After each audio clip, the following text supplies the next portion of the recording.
Well, a good Saturday to you. At least we're recording this on Saturday. You found your way to the YouTube Fox 26 Tropical Update. I'm meteorologist John Dawson. I hope things are going well for you on this weekend. And as we take a look at the tropics, there is some good news continuing to be said about the Atlantic. And we're also continuing the same message in the Pacific as well, which is a very active, or somewhat active at least, but thankfully not really threatening any major land masses at that point. So again, we're glad you found us. We're here every day, including the weekends. A little bit after 4 p.m. we get this posted and letting you know, again, diving into talking about the tropics for a little bit. So summing up the Atlantic for just a moment, we are thankful again that there are no tropical cyclones expected to form over the next 5 days. There is, of course, a little tropical wave here or there, but nothing that the Hurricane Center feels confident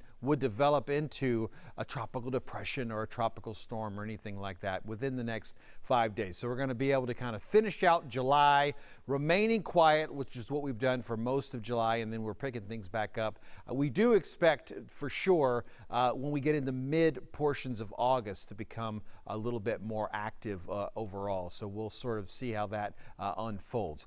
In the Pacific, we've been monitoring a couple named storms. We'll start with Frank, which is a hurricane and has been a hurricane. It's a Category 1 hurricane right now, maximum sustained winds at 90 miles an hour. We're thinking for the most part we've kind of peaked here with Frank as far as the growth and the strength is concerned. As we're moving forward, though, we're definitely now seeing a gradual, slow sort of decline in what the expected out of Frank. So again, it's not that really overly large of a storm, but compared to Georgette, which we're going to look at here in a minute, it's definitely has more size and again more structure, more strength overall with maximum sustained winds at 90 miles an hour. So we'll knock those down to around 85 to 80 miles an hour for tomorrow on Sunday, wrapping up the weekend, getting back into things on Monday. Looks to be more of the tropical storm strength, still strong winds at 65 miles an hour,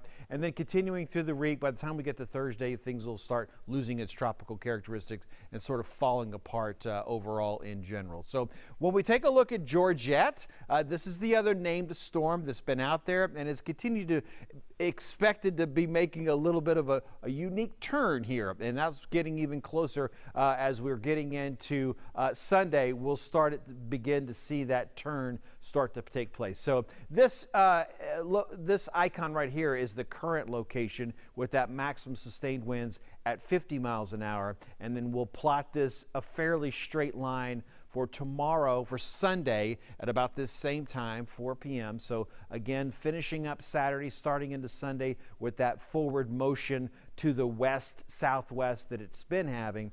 And then that's when things start to make its change. It'll cut back up to the north and then will begin to weaken a little bit as well. So pretty much maintaining that tropical storm strength at 45 mile an hour winds right now. I expect the pressure to do about the same as well, right around 1,000, give or take a little. And then it'll start that northerly track and start to weaken a little bit once we get into the mid portions of the week. Tuesday and Wednesday, it starts to lose some of its characteristics. So I'm going to switch back over to the Atlantic now for just a minute to talk a little bit about that Saharan dust. And I'm doing that because, first of all, if you're in the Houston area, southeast Texas, we're going to see some of that sort of moving in, sort of a light batch, but I think it'll definitely be noticeable on Sunday, particularly in the afternoon on Sunday. And so if that's something that you're sensitive to, be aware of that and maybe not having a lot of outdoor activities planned for Sunday afternoon. And it could really lead to a very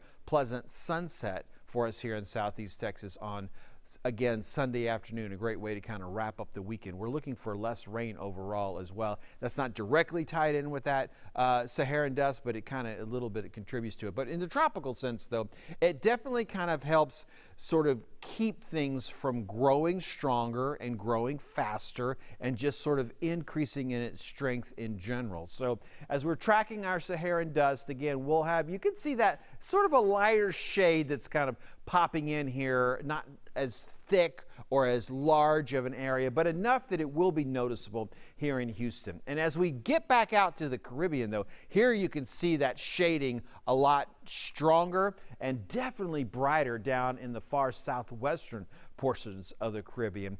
This this large batch of that Saharan dust has really been moving across the Atlantic, and that's been helping to keep things from wanting to get organized. And as it's laying across the Caribbean like that, it's going to do the same thing, kind of not really help anything to get organized.